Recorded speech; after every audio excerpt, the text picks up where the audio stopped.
Así esto queda grabado. Esto ya está hecho entonces. Una frase que encontré muy adecuada, creo, al momento, especialmente para algunos, que por ahí están como desmotivados. Pido a la ingeniera Carrillo, a la ingeniera García, que den ingreso a los que llegan tarde, que ya está llegando gente tarde, ahí hay 3 más. Bien, comenzamos entonces la clase de hoy. Tiene una estructura bastante simple hoy.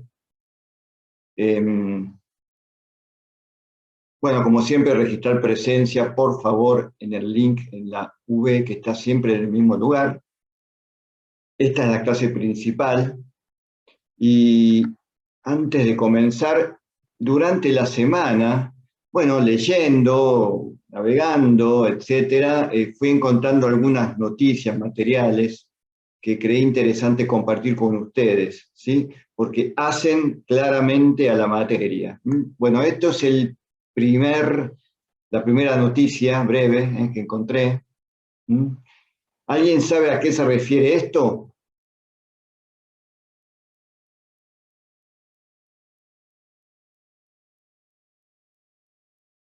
Nuestros alumnos no leen los diarios. ¿Alguien sabe a qué se refiere esto? A prohibir los alimentos no saludables, profe.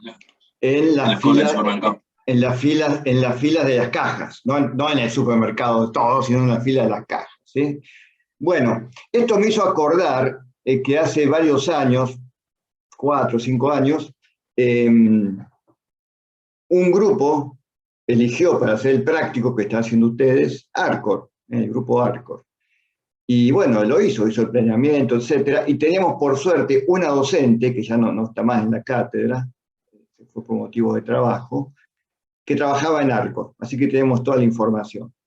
Y ellos en el plan, ¿se acuerdan? En el escenario habían puesto como una amenaza, como una amenaza claramente, el tema de la tendencia hacia la alimentación saludable, ¿sí? Que es una tendencia que está por encima de las leyes y reglamentos que hagan, ¿de acuerdo? Bueno, esa tendencia estaban en ese momento intentando compensarla, sacando alimentos, entre comillas, saludables, una bolsita con fruta seca, etc.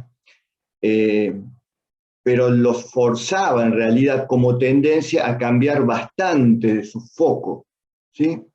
Bueno, el tiempo pasó, esa tendencia se acentuó, y esto ya pasó a temas legales, digamos, ¿no? Este caso es una ordenanza de un Consejo Deliberante de aquí de Córdoba, pero fíjense que ya aparece en otras poblaciones también.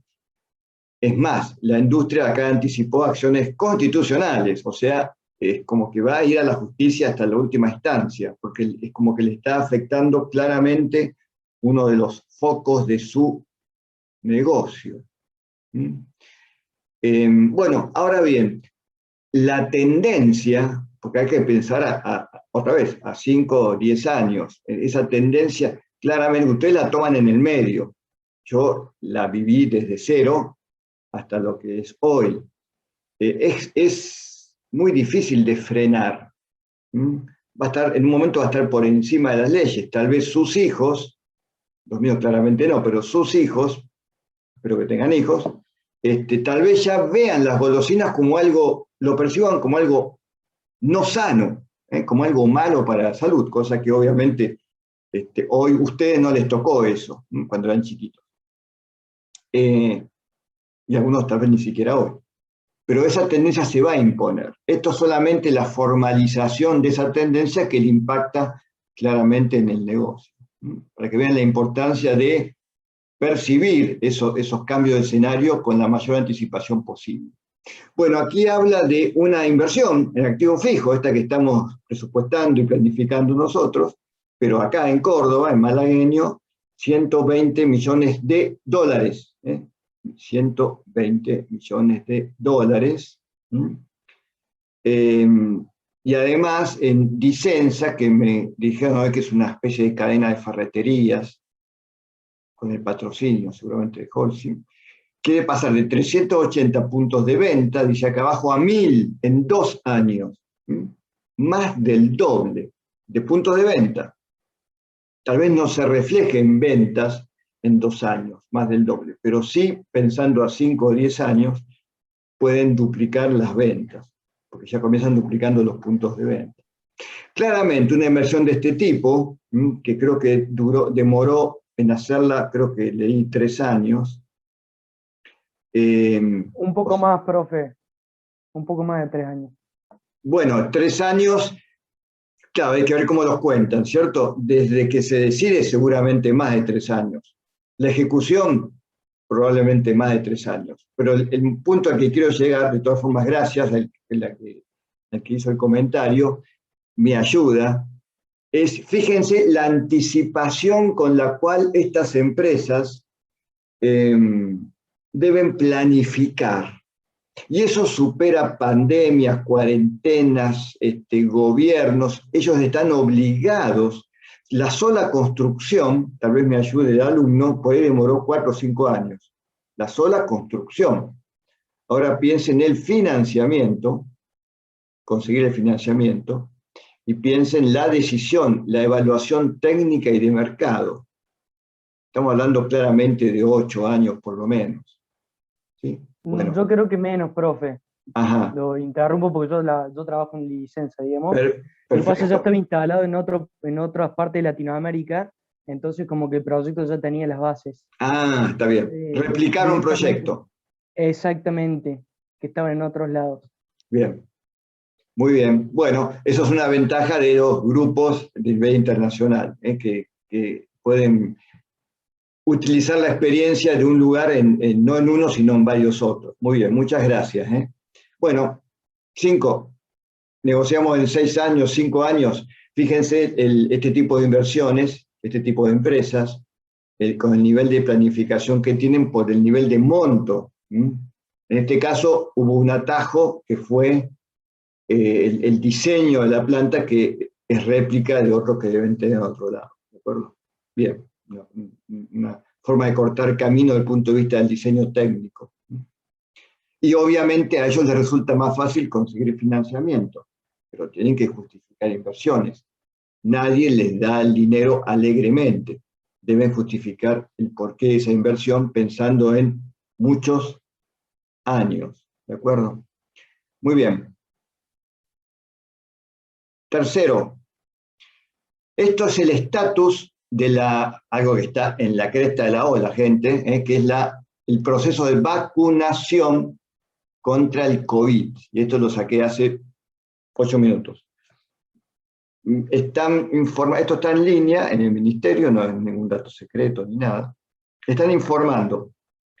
Lo que me interesa de esto es las dosis distribuidas, o sea que son las que llegaron al país y las distribuyeron a las provincias, eventualmente municipios,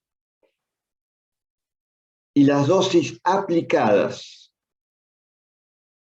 Y mi observación va relacionada al concepto de capital de trabajo. ¿Se acuerdan de capital de trabajo? Es más, lo tenemos pedido como una de las salidas del TP2, ¿cierto? Y yo pregunto, a ver si alguno se anima a contestar, en este cuadro tan simple, son 4 números, ¿dónde podemos visualizar el concepto de capital de trabajo tal cual nosotros lo explicamos y ustedes, supongo, lo entendieron? ¿Qué me pueden comentar? Viendo esto como un proceso, ¿cierto?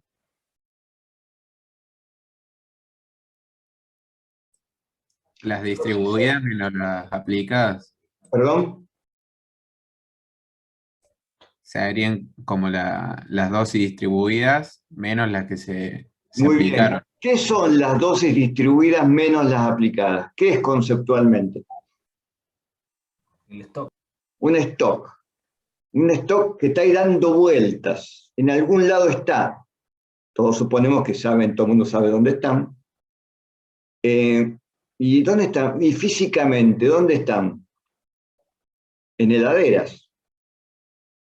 En heladeras, algunas de baja temperatura y otras de muy baja temperatura. no son en la heladera de mi casa, ¿cierto? ¿Eso qué implica? Primeramente, un gasto enorme de energía. Estamos refrigerando en este mismo momento que estamos acá hablando, estamos refrigerando 12,5 menos 10,6, casi 2 millones de vacunas. Son unos cuantos frascos que hay que mantener fríos porque si no, se echan a perder automáticamente, ¿cierto? Hay que controlarlos. Es todo un esquema de control para que no se la roben, se la pongan a cualquiera, como ha sucedido, etcétera, ¿cierto? Fíjense entonces, pero aparte del costo que eso involucra, y además es dinero también, porque están todas pagadas, y es un montón de plata. 2 millones de vacunas, multiplican por el precio que quieran la vacuna, son unos cuantos millones de dólares. Pero además, ¿qué otra cosa es grave? Son 2 millones de vacunas, ¿cómo la traducimos en el campo, en el cliente, entre comillas?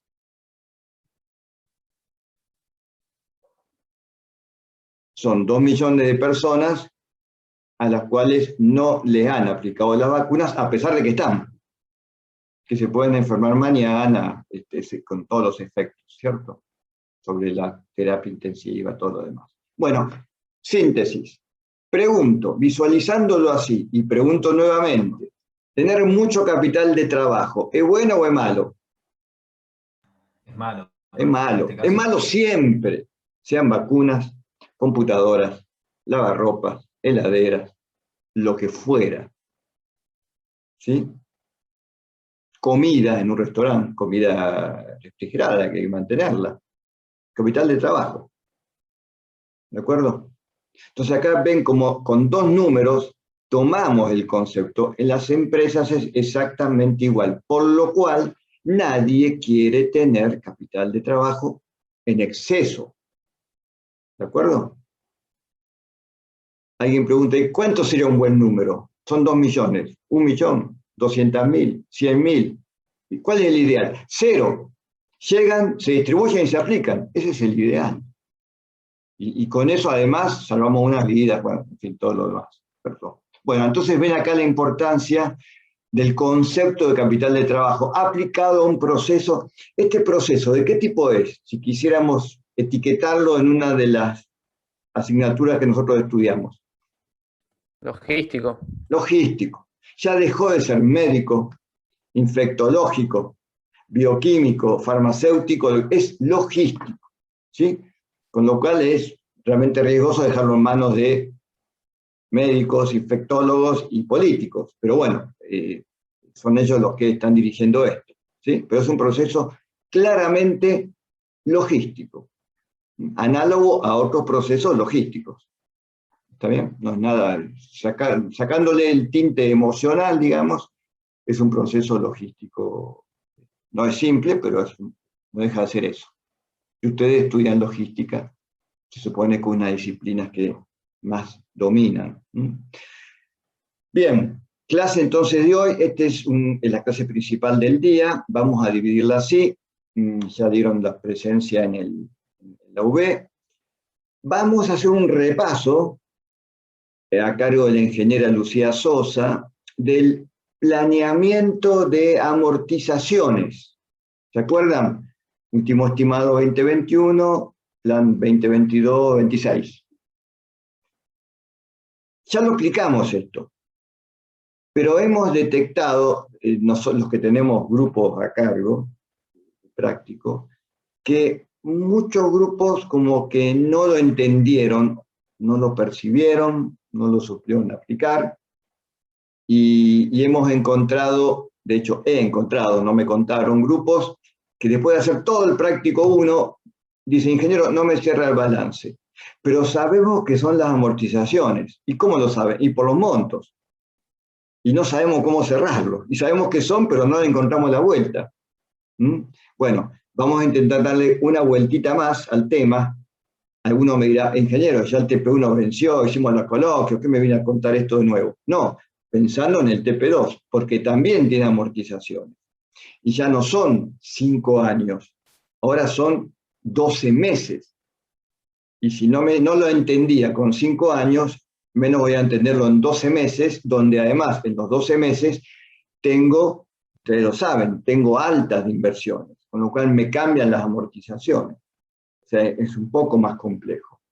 Así que bueno, pensando en eso, es que le demos una vuelta más que va a explicar la ingeniera Sosa. Si alguno ya lo entendió perfectamente, lo hizo, le dio todo bien, bueno, se toma un recreo de 15 minutos. Luego vamos a comenzar con una introducción al tema que sigue y que va a ser objeto del TP3, ¿sí? Tranquilos, el TP3 lo explicamos la primera clase después del receso, pero ya necesitamos, comenzamos a dar los conceptos teóricos. Cuadro de mando integrado, o Balance Scorecard. Y luego pasamos a las 22, pasamos ya a actividades prácticas. Una son los coloquios de los grupos que quedaron pendientes de la Ingeniería Puebla. Son 4 grupos, o sea que son 4 alumnos nada más, que se van a ir a los coloquios, al link que la Ingeniera Puebla publicó, que no es no es el de esta clase, así que ellos ya saben quiénes son, están publicados ayer, así que esos 4 alumnos se pueden ir a las 22 a sus respectivos coloquios, cada uno tiene un horario. Entonces, a esa hora, mientras ellos hacen sus coloquios, el resto, nosotros, vamos a hacer consultas del práctico 2, para lo cual nos vamos a dividir en salas, tal cual hicimos hace no sé cuántas semanas. Va a haber una sala para cada docente. Ingeniera García, Carrillo, Guarilia, Sosa, yo, y los grupos de la Ingeniera Puebla, si tienen consultas, vienen a mi sala. ¿De acuerdo? Menos los 4 grupos que tienen el coloquio. Ah, no, el coloquio también, sí, porque son consultas de práctico 2. Bien, y en la última parte de la clase vamos a tener una actividad que comenzamos hoy, de hecho comenzamos hoy a la tarde, yo creo que fue positiva, vamos a ver cómo resulta la noche, que son entrevistas de nosotros, los docentes, ¿con quiénes? Con los grupos que no lograron aprobar el TP1, ¿sí? No son entrevistas, son coloquios, no son cuestionarios, no son parciales, son conversaciones con el foco puesto en 2 o 3 preguntas, únicamente con los integrantes de esos grupos, el resto queda liberado, más o menos 22:30, pueden irse a descansar o a trabajar en el TP2. Yo sugiero la segunda alternativa, trabajar en el TP2.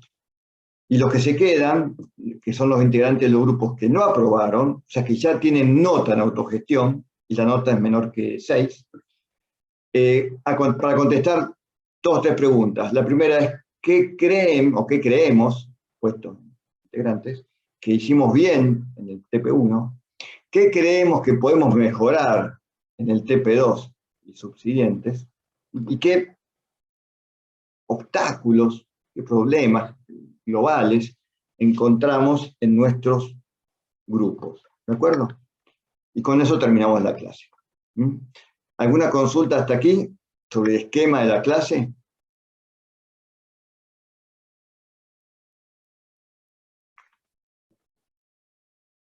Dirán que soy muy insistente, que somos muy insistentes, pero les recuerdo que queda una semana para el vencimiento del TP2, ¿sí? Y este chiste, si bien es muy conocido, no por eso deja de ser muy real algunas veces, ¿sí? Entonces, gente, queda una semana, son 4, son 5, son 3, organícense y día a día deberían tener ya previsto sus actividades para llegar con toda felicidad al jueves próximo, que es el 27. Bien. Bueno, entonces le cedo la palabra y la pantalla a la ingeniera Sosa. Un minuto, Lucía, que te voy a autorizar a compartir.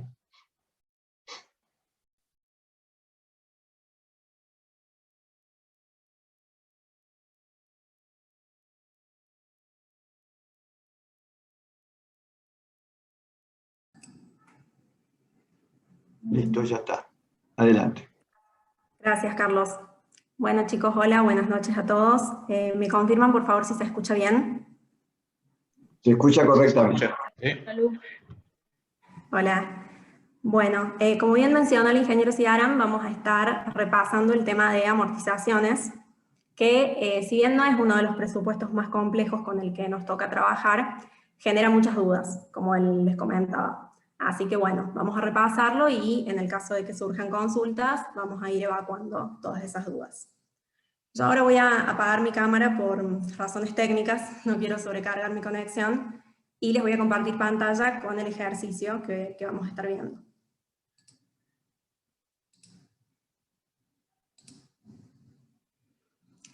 ¿Me confirman, por favor, si pueden ver? Sí, se ve. Sí, se ve. Perfecto. Bueno, este ejercicio les debe sonar conocido, es un modelo de plan estratégico que estuvimos explicando el año pasado, por eso van a ver que los valores de los años pueden sonar viejos, porque está tomado como último estimado el 2020, y el plan estratégico es desde 2021 hasta 2025. Así que bueno, vamos a estar trabajando con este ejercicio. Comenzamos por esta tabla donde está planteado la planificación de las amortizaciones. En este punto me quiero detener un segundito para reforzar un concepto que ya lo sugirió el ingeniero Puebla la clase pasada, y que es trabajar lo más ordenado posible siempre. Traten de, a cada concepto que tengan que presupuestar, trabajarlo así, por tablas, y después recién migrarlo a los estados contables. Nunca es aconsejable que calculen directamente sobre los estados, porque eso introduce fácilmente error. Yo observé en mis grupos que por ahí se generaban errores por cómo estaban conectados los estados contables entre sí. Entonces, bueno, les dejo eso como consejo, que creo que de parte de toda la cátedra es la mejor forma de trabajar. Bueno, comenzamos a analizar el ejemplo. Tenemos una serie de datos de entrada que necesitamos para poder calcular las amortizaciones. Estos datos son referidos a los activos. Y dentro de los activos tenemos dos grandes grupos. Tenemos por un lado los activos preexistentes al inicio, ya sea del plan estratégico, como en este caso, o del presupuesto, como va a ser el caso del TP2 que ustedes ya están trabajando. En este caso, los activos preexistentes los vemos con fondo blanco, sería, con color blanco. También tenemos por otro lado un segundo grupo que son los activos que se agregan durante la planificación o el presupuesto y que son básicamente las inversiones. En este caso los vemos en este color amarillo-naranja. Bueno, vamos a repasar estos datos de entrada que son necesarios para poder presupuestar. Primero tenemos el valor de origen de los activos, que es el valor básicamente al que se adquirió el activo cuando se compró. Lo tenemos detallado para cada uno de los activos. Después necesitamos saber cuál es el periodo contable en el cual amortizan cada uno de estos activos, que esto es un dato que está tabulado, lo pueden encontrar fácilmente, y está el periodo en años para cada uno de los activos. Después tenemos un tercer dato, que es el año de adquisición en este caso, que como verán, para los activos preexistentes siempre es anterior o coincide con el 2020, y si no, para las inversiones es posterior. Y yo acá voy a sumar un cuarto dato que, si bien acá no está por escrito, está implícito dentro de los cálculos, que es el año de activación. El concepto de activación con respecto a los bienes de uso es muy importante, así que bueno, para ver si están atentos, si no se fueron a ver una serie, les pregunto si alguien me puede explicar qué es la activación de un bien de uso. Es cuando se pone a usar. Exactamente. Dicho de una manera un poquito más completa, sería que es cuando comienza a generar utilidades para la empresa. Y bueno, es muy importante ese punto de activación, ya que, bueno, acá viene otra pregunta. ¿Qué sucede cuando se activa un bien de uso? Se empieza a amortizar. Perfecto, muy bien. Es cuando comienza a amortizar. Yo les decía que en este presupuesto está implícito este concepto, ya que se definió que los activos fijos iban a empezar a amortizar, o lo que es lo mismo, se iban a activar el año posterior a la adquisición.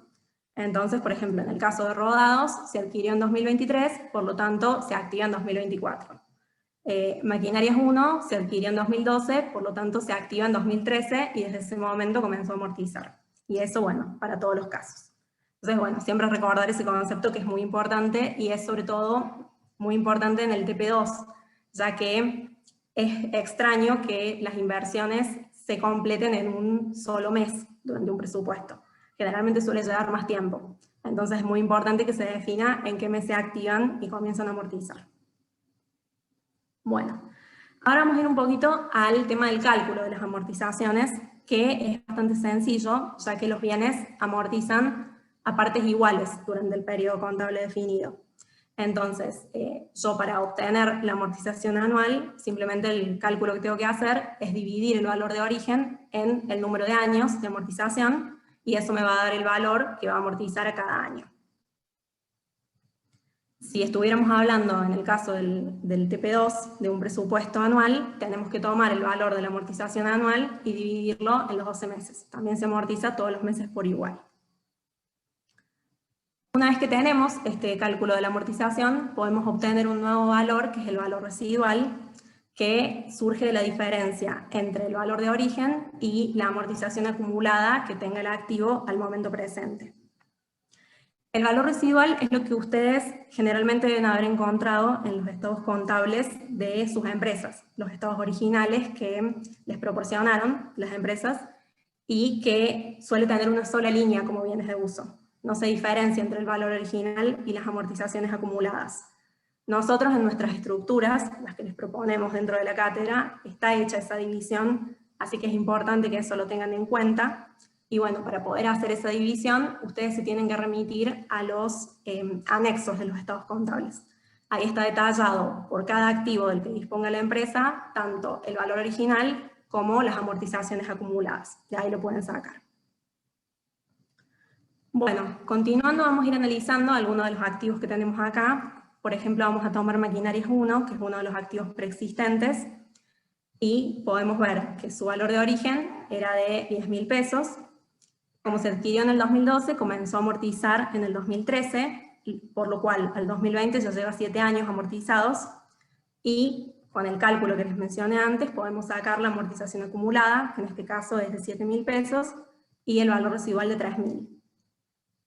Nos van a quedar, para el plan estratégico, 3 años de amortización, que, bueno, 2 en realidad, perdón, disculpen, que van a ser el 2021 y el 2022 dentro del plan estratégico. Eso sería para el caso de un activo que ya exista dentro de la empresa.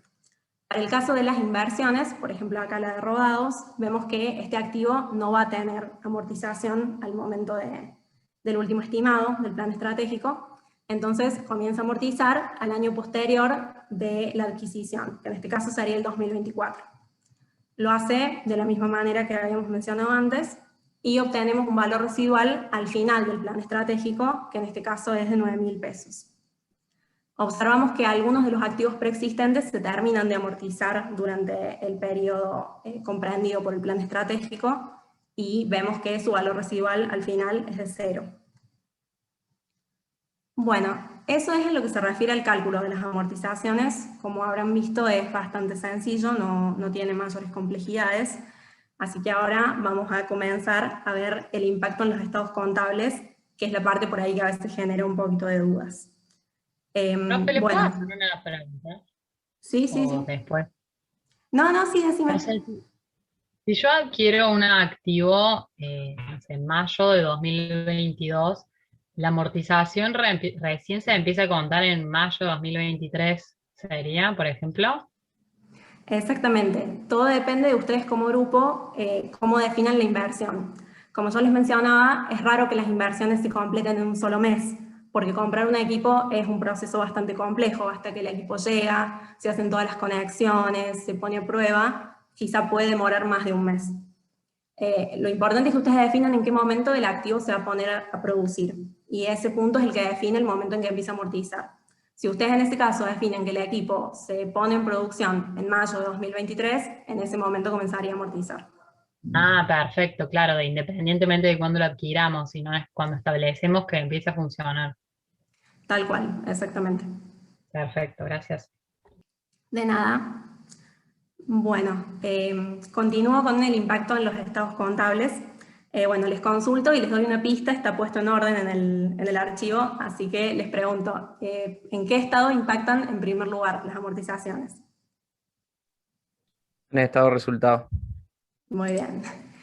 Bueno, acá pueden observar en este estado contable, en este modelo, hay una línea que, bueno, le pusimos a propósito a fines de simplificar la explicación, que se llama depreciaciones y amortizaciones. Pero esto es, como les decía, únicamente a fines de que sea más sencilla la explicación. Pero no es lo que ustedes tienen que hacer ni en TP2 ahora, ni es lo que tenían que hacer en TP1 con anterioridad. Sino que las amortizaciones van a otras cuentas dentro del estado de resultados. Así que bueno, para que veamos un poquito este tema, a mí se me ocurrió traerles algunos ejemplos de activos y que ustedes me digan en qué cuenta del estado de resultados debería impactar la amortización de ese activo. Así que bueno, comienzo por preguntarles en qué línea debería impactar la amortización de las computadoras que usa el personal de recursos humanos. Gasto administrativo. Muy bien, muy bien. Me alegra ver que ese concepto está claro porque muchas veces se confunde con que como los sueldos se dividen en las distintas líneas, quizás las amortizaciones también. Pero no, en este caso estamos hablando de un gasto de estructura de un área.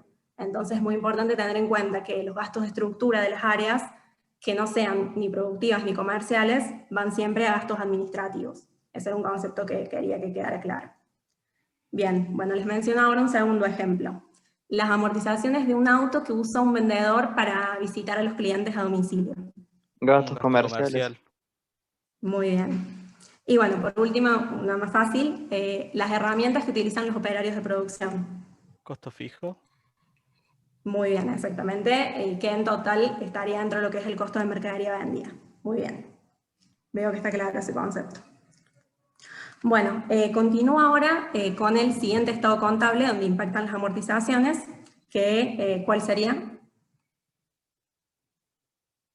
En el balance. Exactamente. Como vimos que las amortizaciones son un concepto negativo dentro de lo que es el estado de resultados, en la ecuación patrimonial van a disminuir el lado de la ecuación donde están el pasivo y el patrimonio neto. Entonces, para que recuperemos el equilibrio, deberían impactar en algún otro lado del balance. ¿Cuál sería? Disminuyen los activos fijos. Activos fijos. Exactamente. Es dentro del activo, el activo no corriente, y en este caso es en la cuenta amortizaciones acumuladas. Exactamente. Que ahí ven cuenta, que sería una cuenta de pasivo. ¿Cómo era la palabra? ¿Rectificativa? No, perdón, me meto, Lucía. Se llaman cuentas regularizadoras del activo. Son las únicas cuentas, las cuentas de activo y pasivo nunca pueden tener saldo negativo, nunca. Error mortal. Pero las cuentas regularizadoras sí pueden tener. No me salía la palabra. Lo que están haciendo, están neteando el valor bruto del activo, dijo, digamos. Adelante.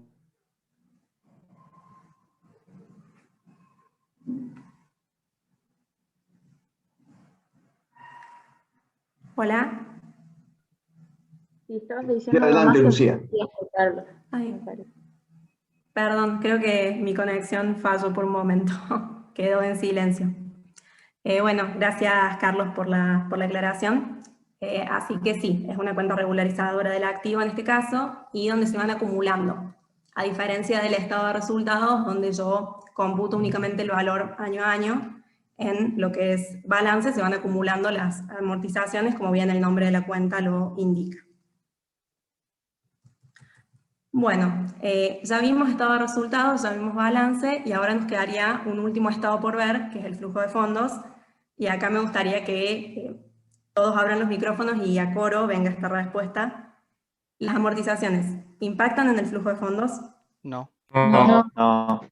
Muy bien. Perfecto. Ese creo que es el concepto más claro que nos tiene que quedar, y que acá hay, perdón, esta imagen en realidad iba acá, en este estado, en el flujo de fondos, quedó ahí residual del año pasado, y me importa que quede muy claro este concepto, ya que las amortizaciones no son una erogación real de dinero, entonces nunca van a impactar en el flujo de fondos.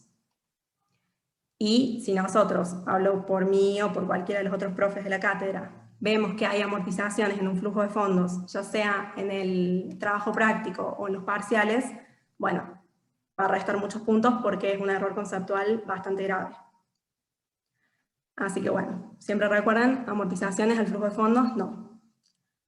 Bueno chicos, por mi parte eso sería todo, creo que pudimos ver todos los puntos, así que bueno, les agradezco por la participación y si quedó alguna duda, ahora pueden consultar.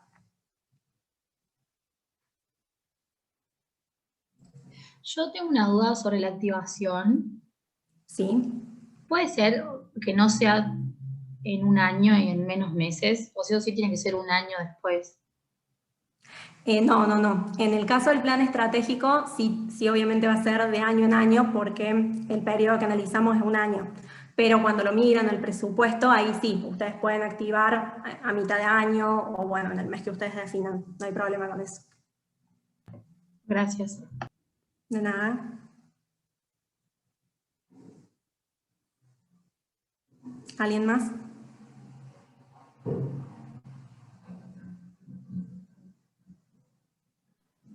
Yo tengo una duda de concepto. Hay como un término contrario a la amortización en el que vos previsionas cierta cantidad de plata como para reponer ese, digamos, por ejemplo, un activo que cuando queda obsoleto, ¿puede ser? No, en realidad se equilibra con el mismo valor del bien de uso. O sea, yo tengo, si lo pueden ver acá en el balance, el activo fijo, en realidad acá habría que agregar activo fijo, valor original.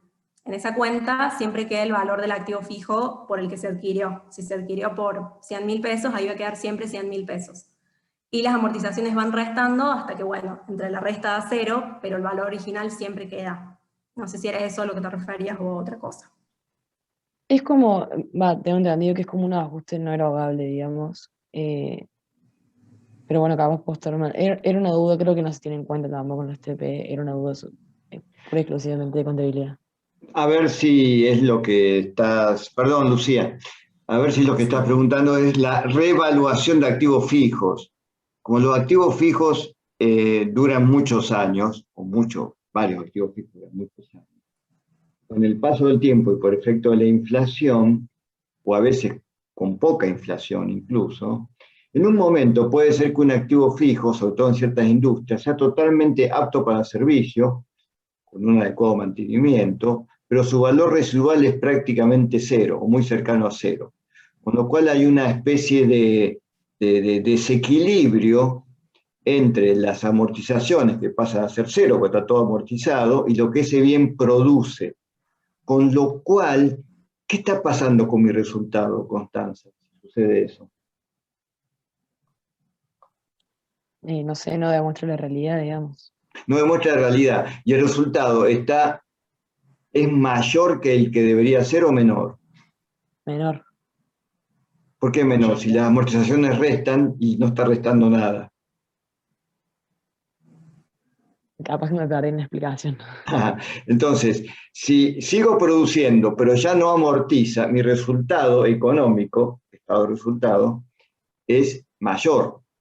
Está produciendo, ponele como una máquina que tiene 5 años de antigüedad, y en realidad mi máquina tiene 15 años de antigüedad, ya está totalmente amortizada, o mi máquina o mi línea, ¿no? Entonces mi resultado económico, como la amortización resta, porque es costo, de pronto es mayor, va creciendo, porque cada vez resto menos, de un día no resto nada. ¿Y qué pasa si mi resultado positivo económico es muy alto? ¿Qué sucede con mis impuestos? Tengo más impuestos. Pago más impuestos.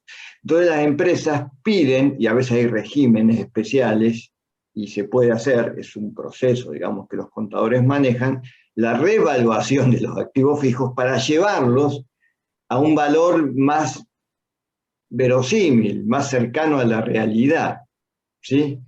Aumentar el valor, sumarle la inflación, ¿cierto?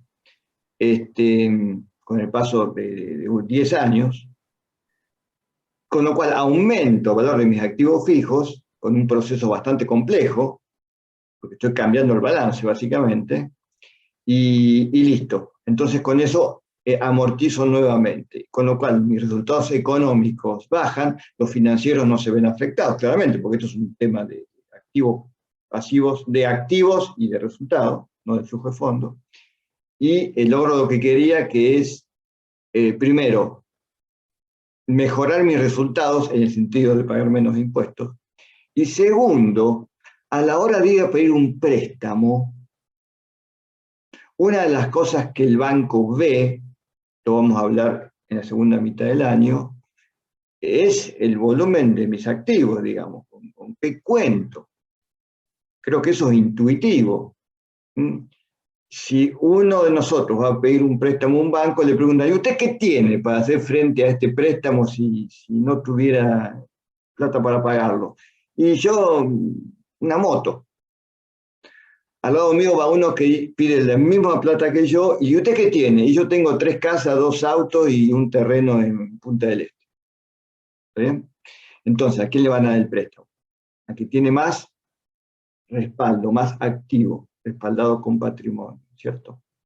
Entonces, las empresas con esto logran aumentar bastante su activo y eso va contra, como no genera pasivo, porque pidieron plata prestada, va contra patrimonio. Y aumenta su patrimonio, es un proceso muy auditado, y logran lo que querían, ¿de acuerdo? Pagar menos impuestos y además de tener más respaldo para eventuales préstamos. ¿Quedó claro, Constanza, o logré confundirte? No, sí, quedó más claro. Gracias, profe. Bien. ¿Más dudas? Profe, referido al tema ya que estamos, cuando el costo del mantenimiento de esa máquina es mayor a la amortización, ya directamente, como algunas empresas como que descartan esa máquina, y ahí es como que contradice un poco lo que las empresas buscan, actualizar ese activo. ¿O estoy bueno, no, es que una alternativa es cambiar la máquina. Es un tema tecnológico y entra dentro justamente entra dentro de la planificación. ¿Qué queremos hacer de nuestra vida, digamos, como empresa? Claro. Si seguir con la máquina bien mantenida o bien cambiar de tecnología. Además, sumo, Carlos, que hay una diferencia entre el gasto de mantenimiento y la amortización, que es que el gasto de verdad representa un egreso para la empresa, Claro. es algo que le está costando, la amortización no. Claro. Entonces tenés la visión de corto plazo, que sería esa que comenta Lucía, y la visión de largo plazo, ¿qué queremos hacer? Desconozco, hablo únicamente por los grupos que yo superviso de prácticos, pero hay grupos que se olvidan de invertir. Y algo que sucede es que, vieron que, ahí lo muestra lo que está mostrando ahora Lucía, dice activos fijos, tantos millones de pesos, que ese valor, y las amortizaciones, tantos millones. Si yo resto la línea 8 y la línea 10, me queda el valor neto del activo fijo, ¿cierto? ¿Estamos de acuerdo en eso? Sí. Entonces, si yo hago lo mismo, eso lo hago en la columna C, es 43 menos 15,8. Si lo hago en la columna G, resto 118 menos 56, me queda el valor neto. Ese valor neto de la columna G, año en este caso 2025, debería ser menor que el 2021 o mayor o igual. ¿Qué les parece? Tiene que ser siempre mayor. Siempre mayor. Ya igual es sospechoso. Sobre todo si la empresa me dice, que acá no se ve, pero en estado de resultados, anda de estado de resultados, por favor, Lucía. Si la empresa me dice que pasó de ventas brutas 101.000 a 121.000, con un crecimiento del 22% en 5 años, no te creo que tu activo fijo sea el mismo valor neto, o menor, te lo creo menos. ¿De acuerdo? Entonces, échenle un vistazo a sus TPS 1 el último año, no vaya a ser que por falta de inversión no por error matemático, por falta de inversión, el balance cierra, el balance sigue cerrando siempre, estén generando una situación ahí que es inconsistente. ¿Me entienden la idea? Sí, el análisis de los números, digamos. Análisis de los números Que globales. tengan consistencia. Que tengan Sí. consistencia, ¿sí? Bien, ¿más dudas para la ingeniera Sosa? Sí, ¿podría mostrar de vuelta la primera hoja de amortizaciones? Sí, claro. Ahí estamos, gracias. Quería corroborar algo. Bueno. Profe, ingeniera, una consulta. Sí. Tengo dudas sobre la diferencia entre la palabra amortización y depreciación. Como que por ahí se usan como sinónimos, pero no sé si lo son. Carlos, te cedo la palabra. En nuestro léxico es lo mismo. ¿Está bien? Un concepto que yo he escuchado y leído es que una es absolutamente fija, digamos, por el paso del tiempo, y la otra es en base al uso. ¿De acuerdo? Por ejemplo, un ejemplo muy, ya que hablamos de Holcim, Holcim tiene la materia prima es piedra, que está en las canteras. Para Holcim, la cantera no es un terreno, como si fuera la plaza del pueblo. La cantera es un activo fijo, que se, entre comillas, amortiza. ¿En base a qué? Porque ustedes saben que los terrenos no se amortizan, ¿cierto? Eso lo saben. Los terrenos no se amortizan contablemente. Conservan su valor de origen. Pero una cantera no es un terreno. Yo le estoy sacando pedazos, ¿sí? Entonces, se amortiza, entre comillas, de acuerdo al uso, por tonelada explotada, digamos, ¿sí? Entonces, el concepto es por uso. Y hay equipos que se amortizan no por tiempo, sino por uso, por unidades producidas por horas de marcha, etc. Que si uno se pone a pensar, es mucho más fino que hacerlo por el solo paso del tiempo, ¿cierto? Pero bueno, requiere un esquema contable mucho más complejo. Pero a efectos nuestros, para el que preguntó, creo que fue Gonzalo Frontera, lo tomamos como sinónimo. ¿Sí? Gracias.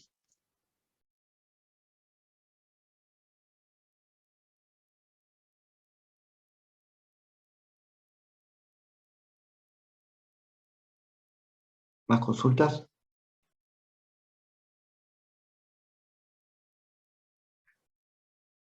Bueno, cerramos entonces, Lucía. Bueno, Carlos, muchas gracias, chicos. No, gracias a vos. Muy bien. Voy entonces Dejo de compartir. cambiar la pantalla. Vamos a ver si logro encontrar mi archivo. Acá está.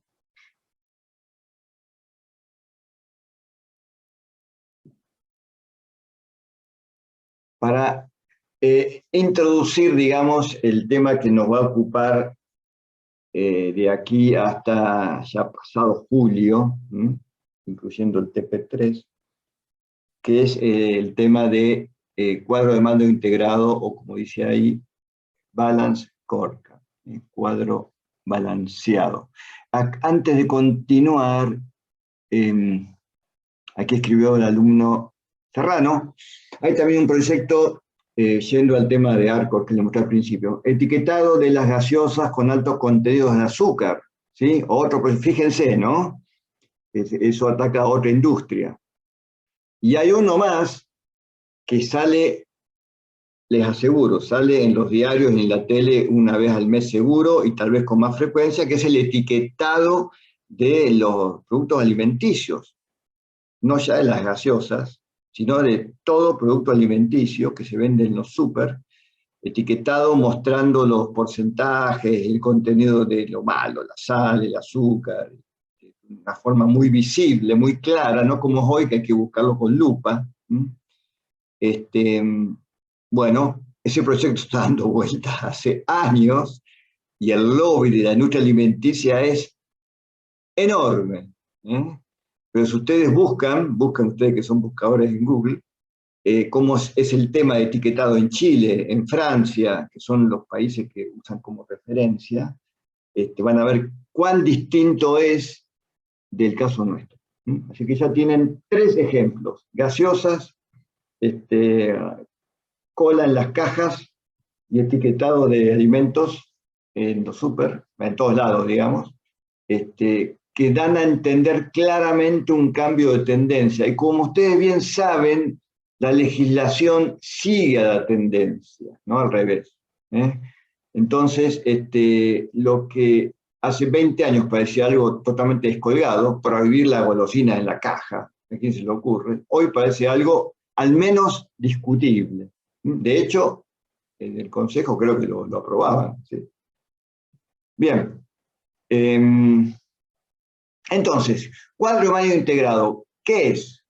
Bien, hagamos un poquito de historia. El cuadro de mando integrado, el concepto de Balance Scorecard, nace entonces en la década de los 90, en el 92, en un trabajo de 2 profesores, Norton y Kaplan, en la revista de Harvard. ¿Sí? En ese momento era, como dice acá, una idea, un trabajo más, una publicación más. Sin embargo, prosperó porque tenía mucho sustento práctico. Fíjense que ya hay libros, desgraciadamente no puedo prestarlos como hago todos los años este año, pero si los buscan los van a encontrar. Porque, ¿cuál era la base de la idea, digamos? Ellos se dedicaban a estudiar grandes organizaciones, empresas grandes, su historia, buscando empresas que hayan sido exitosas en forma sostenible, que no es lo mismo que exitosas, ¿sí? Exitosas a lo largo de mucho tiempo y con bases sólidas. Buscando elementos en común. ¿Qué tenían en común esas organizaciones? Y encontraron entonces algunos elementos sobre los cuales montaron su modelo, que no deja de ser un modelo. Esto no es la verdad revelada, no es la Biblia, no el Corán, ni el Talmud, ni nada de eso.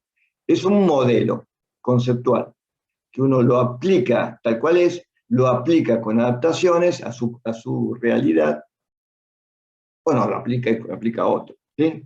Pero que ha demostrado ser exitoso a lo largo del tiempo, hablamos del año 92, y a lo ancho de muchas organizaciones, ¿sí? Entonces, encontraron que la palabra clave en esas organizaciones era esta, la que dice acá, alineamiento.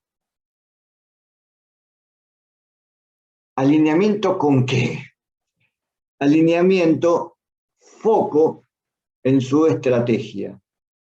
O sea, toda esta historia que nosotros le hemos contado, que lo vimos, viene de la década, es anterior, viene de la década del 60, 70, con los Porter, etc. Toda esa historia está muy bien, nos sentamos, hacemos plan estratégico, está bien el plan estratégico, tenemos en cuenta todo, pero después viene la ejecución. El mejor plan, si no tiene una implementación adecuada, simplemente fracasa. ¿Sí? Entonces, lo que ellos han encontrado como respuesta es alineamiento, foco en la estrategia. Si la estrategia era la adecuada, y en este tipo de empresas generalmente puede no ser la óptima, pero generalmente es adecuada, el éxito se podía mantener a lo largo del tiempo. Como dice acá, focalizaban todos sus recursos en su estrategia, no perdían el foco. Entonces, todos estos elementos, las unidades de negocio de organización, los ejecutivos, los recursos humanos, la tecnología, estaban todas al servicio de esa estrategia. Y lo mismo, claramente, los presupuestos y las inversiones en capital, que es lo que estábamos hablando hace 2 minutos, estaba todo alineado. ¿Por qué? Bueno, porque un riesgo que tienen las organizaciones, y cuanto más grande, mayor es el riesgo, es este, que exista un gap, un abismo, a veces más que un gap es un abismo, entre lo que es lo que ustedes han escrito, la misión, la visión, la estrategia, los objetivos estratégicos, y el día a día de la gente. ¿Sí? La gente son de los gerentes para abajo. ¿De acuerdo? Entonces, este es un problema, digamos, crónico en las organizaciones, y cuanto más grandes, el problema se puede acentuar, claramente. Entonces, el Balance Scorecard, cuadro de mando, como lo queramos llamar, viene a cubrir ese gap, esa barrera que hay entre los que plantean la misión, visión y las estrategias, y el resto del mundo, que es el que hace el trabajo, digamos, ¿sí? El que se ensucia las manos, por decirlo así. ¿De acuerdo? Y con eso no quiero decir los operarios, sino, ojo, niveles gerenciales altos hacia abajo. Entonces, ese es el foco del tema del Balance Scorecard. Alineamiento del día a día con la misión, la visión y los objetivos estratégicos. Porque hasta ese momento eso no estaba tan claro. No estaba tan claro que eso mágicamente todo se alineaba. Para nada. Tal vez en organizaciones pequeñas. Y digo tal vez porque en muchas organizaciones pequeñas, por ahí el jefe, el supervisor no tiene idea de hacia dónde va el dueño, que el dueño está a un piso de distancia, o dos habitaciones, dos puertas de distancia, y está focalizado en el día a día. Es más, lo hace bien, pero no tiene claro el hacia dónde, bajo qué pautas. ¿De acuerdo? Bien. O sea que también puede perderse ahí el alineamiento y el foco. Entonces, el Balance Scorecard intenta hacer un balance, como dice acá, es un error de ortografía en inglés, entre las medidas financieras de desempeño, o sea, entre la parte financiera pura y las digamos, habilidades o las necesidades o los factores clave de largo plazo. Las medidas puramente financieras, que son las que preponderaban claramente hasta este modelo, o sea, hasta los 2000 más o menos, tienen un grave problema, que lo estamos viviendo ahora nosotros, digamos, ¿no? Que son por naturaleza cortoplacistas. Son por naturaleza cortoplacistas. ¿Sí?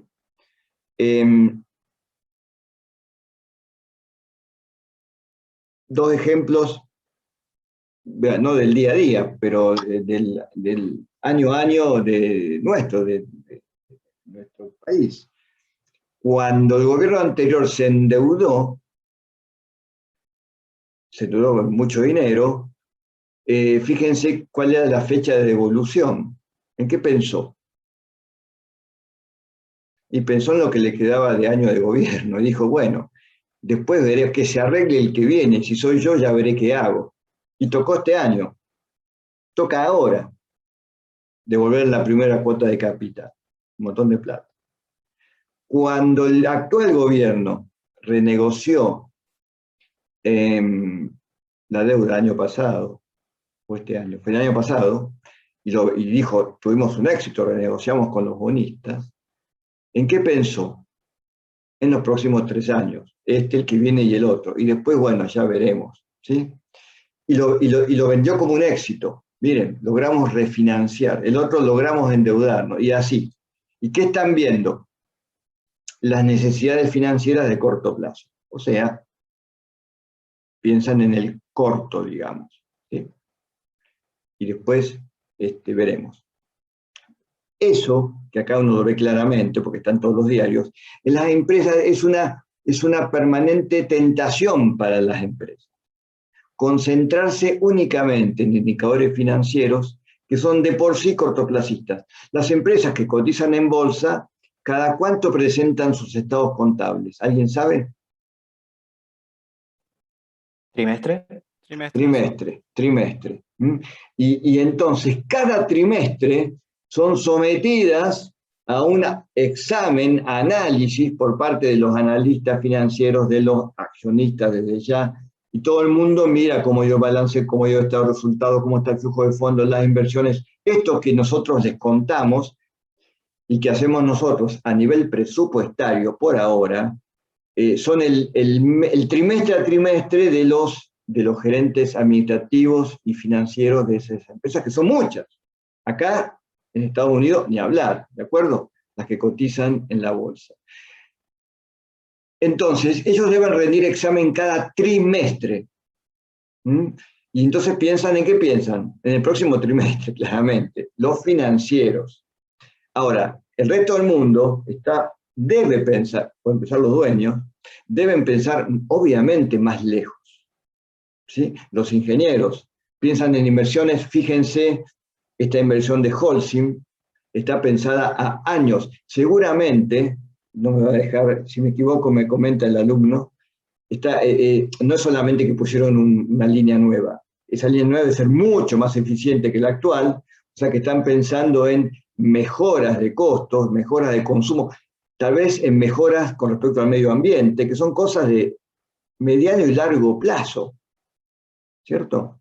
La presión sobre el tema ambiental hoy es una, hace 10 años era otra, mucho menor, hace 20 menor, y dentro de 20 va a ser mucho mayor.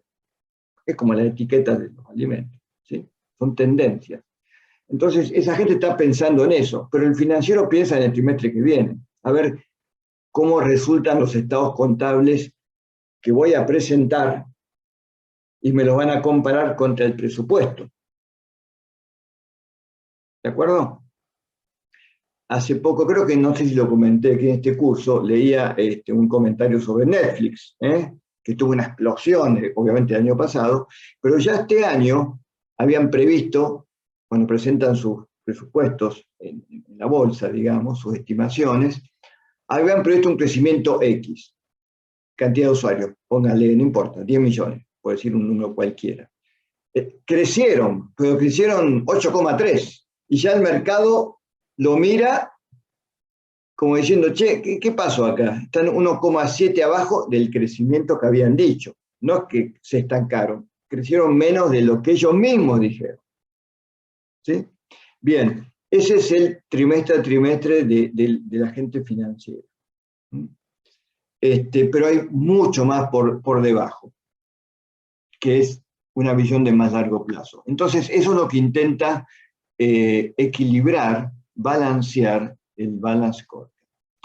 Para eso, plantea este modelo, plantea 4 aspectos de evaluación, que son estos 4, que son el aspecto, bueno, sí, el aspecto puramente financiero, que sigue estando claramente, a través de un montón de perspectivas, de indicadores que ya vamos a ver con mucho más detalle más adelante.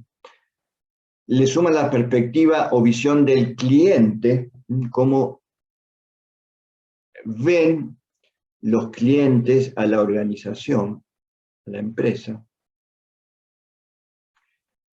La visión o la perspectiva de procesos internos de negocio, o sea, cuán eficientes son mis procesos. Aclaro que toda esta historia es aplicable a cualquier tamaño de organización. Si bien el estudio fue hecho sobre empresas enormes, luego el concepto es aplicable a empresas de todo tamaño. Y en la última perspectiva que este modelo propone es la perspectiva de innovación y crecimiento. Cómo la organización se prepara, se capacita, se entrena para hacer frente a lo que viene, para cumplir las expectativas de las otras visiones, y cómo hace para permanentemente mejorar y capacitarse. Cómo es su superestructura, digamos, ¿sí? Que, digamos, una de las formas de verlo es en dos conceptos, que me gusta porque son muy claros. Los sistemas de información y los métodos y procedimientos, ¿sí?, con los cuales opera. Hay una fuerte, obviamente, relación entre ambos. Y acá entra inversiones, software, personal, capacitación, innovación y crecimiento.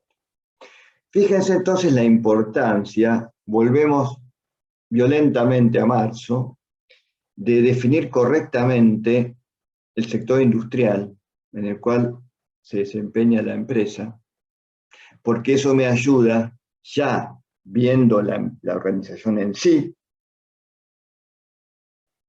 a definir más claramente quiénes son los clientes, qué procesos internos son críticos y qué hace falta para seguir compitiendo, para llegar al lugar del nuevo escenario dentro de 5 años, 4 años, 10 años, en el lugar que yo quiero. ¿Sí? ¿De acuerdo? Más un ejemplo que está al alcance de todos. Pregunto, tomando a la UTN como organización, que es una organización, ¿cierto? ¿Quiénes son sus, perdón, por acá, quiénes son sus accionistas? Porque estos son los que ponen la plata. La visión financiera es la visión del accionista, el que pone la plata. ¿El Estado? El Estado, que el Estado somos todos, al menos todos los que pagamos impuestos, ¿sí? Yo pago, así que y ustedes también, tal vez, o no, van a pagar, si no se hagan problemas. Entonces, todos somos el Estado, somos los accionistas, con lo cual uno supone que la UTN rinde sus cuentas, y hay indicadores, claramente tiene indicadores económicos, financieros, o debe tener, yo la verdad que no los conozco, pero deberían ser públicos, imaginemos que son públicos.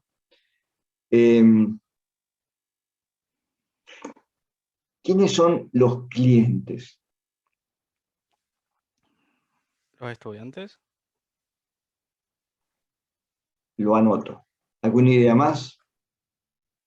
Profe, ¿los estudiantes no son usuarios nomás? Bueno, ¿quiénes son los clientes? Las empresas. Otra y más. Empresas. Vamos a ponerle EM. ¿Alguna otra sugerencia? Profe, volviendo al tema anterior, ¿quién sería el financiero que dijeron el Estado? ¿No sería más que el Estado la entidad educativa? Ya sea ¿A qué llamas entidad educativa? El Ministerio de Educación Nacional. El Ministerio de Educación, vos sabés que no, porque finalmente no maneja las universidades, no las financia. El presupuesto de las universidades se aprueba en el Congreso y listo. Y se transfiere. No pasa por ningún filtro. Menos mal, ¿sí? Menos mal. Mal o bien, se aprueba en el presupuesto nacional, que creo que va a ser tema de una exposición de alguno de ustedes. ¿Alguno tiene el tema presupuesto nacional 2021? Bueno, entonces, ¿vos? Sí. Bueno, entonces dentro de ese gran paquete de plata enorme está el presupuesto de las universidades, ¿sí? Que no pasa por el Poder Ejecutivo. Bueno, sí, el Ejecutivo mandará el dinero, pero manda lo que está aprobado. Bueno, entonces, estudiantes, empresas, ¿alguna idea más? La sociedad. La sociedad, una S.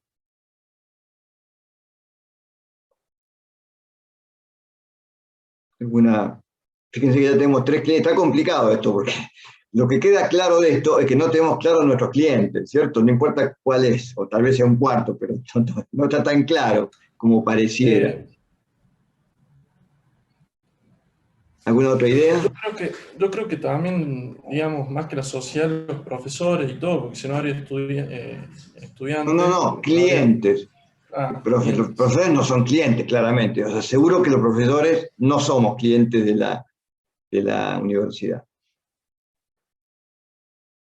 Pero podemos ser accionistas y también clientes a la vez, porque supuestamente también éramos el Estado.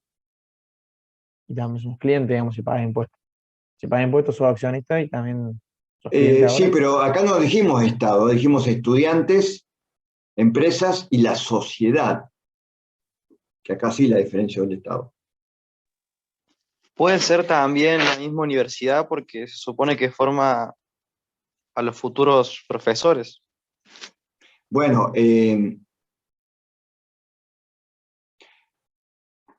sí, forma profesores, pero la verdad que de los egresados, los profesores somos una minoría, ¿sí? Así que es difícil que ese sea el foco, que esos sean los clientes.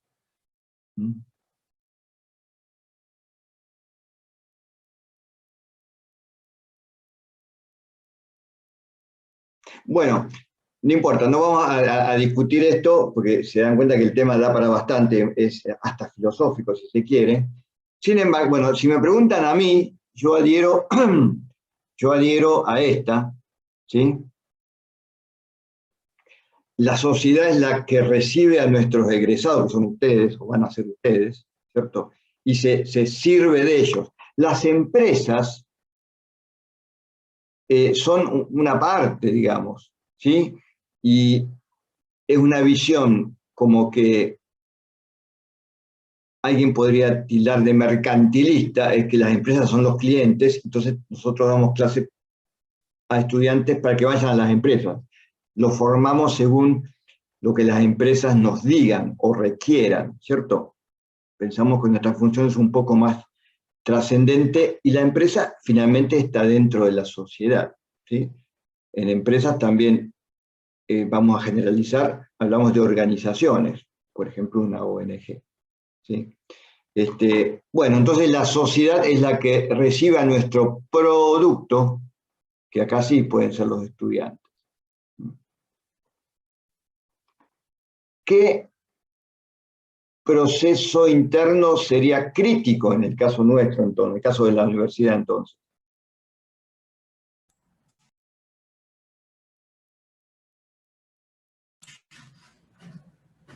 La educación. Bueno, lo que llamamos proceso de enseñanza-aprendizaje, ¿sí? Ahora se lo llama así. Tal vez es la misma idea que vos mencionaste. Ese es el proceso que deberíamos permanentemente intentar que sea más eficaz y sea más eficiente, ¿cierto? Como primer foco.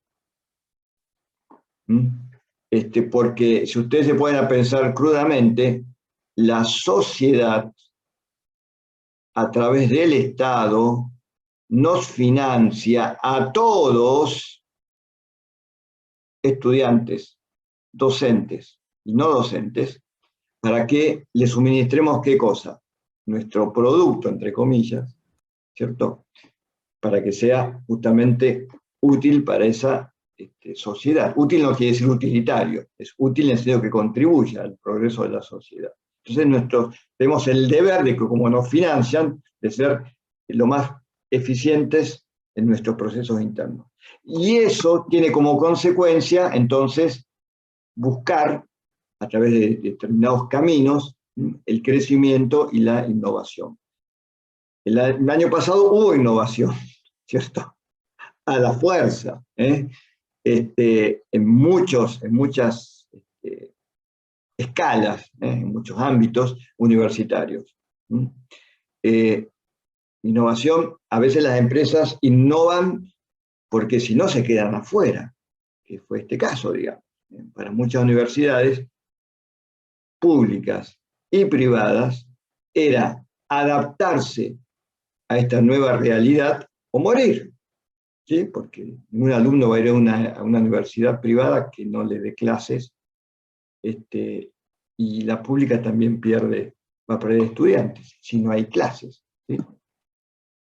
Bien, bueno, esto más allá de discusiones, yo lo menciono para darles a entender que en las empresas la claridad de concepto a la hora de definir clientes.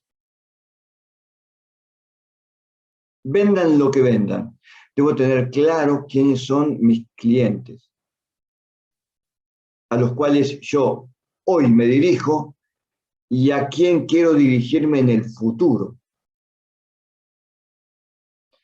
¿Cuáles son mis procesos internos críticos en los cuales debo focalizar mis esfuerzos para hacerlos más eficaces, más eficientes, más baratos, etcétera? ¿A través de qué? De la innovación y la mejora de mi superestructura. Y ahí entra hardware, software, personal, etcétera. Traducción, inversión, ¿cierto? Fíjense entonces la importancia de tener claro esos tres aspectos. Y la idea detrás de esto es, si yo mejoro siempre los últimos tres, clientes, procesos internos, e innovo, y crezco, e invierto, y mejoro, los indicadores financieros son consecuencia, y claramente, si no pasa nada raro, mejoran.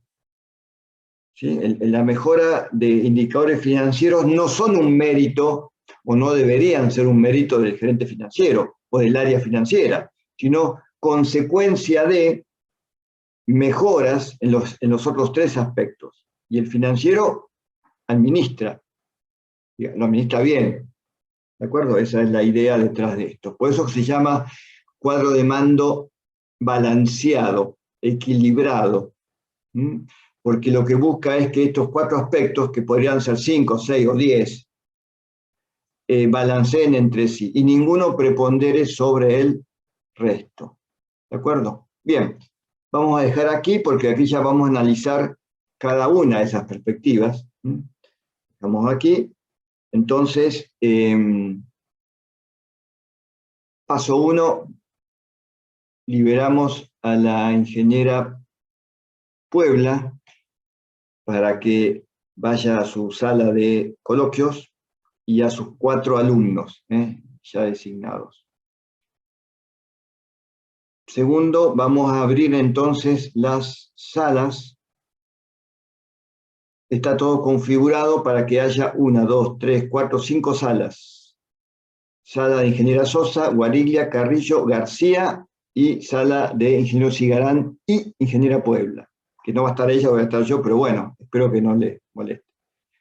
Y teóricamente, como está creado esto, cada uno se asignaría a su sala, cada uno sabe con quién ir. ¿De acuerdo? ¿Alguna duda antes de comenzar? Profe, los que somos de la tarde entramos más tarde. Y también tienen docente. ¿Con qué docente estás? ¿Con Vázquez? No, yo con Vázquez. Bueno, sí. Vení a mi sala entonces. Somos Listo. Inclusivos en mi sala. ¿Alguna duda más? Si te interesa, ¿no? Si no, te podés... No, sí, Ya, pero no hay después problema. sigue, digamos, la clase. Después sigue con lo que comenté, con las entrevistas. ¿Sí? Si tampoco estás en ese grupo, listo. No. Sí, te podés ir claramente. Listo. Bien. Bueno, vamos entonces a las salas. Estamos, Rebe, Mili, Anto, Lucía. Sí, Carlos. Bien. Acá estoy. Listo, vamos entonces.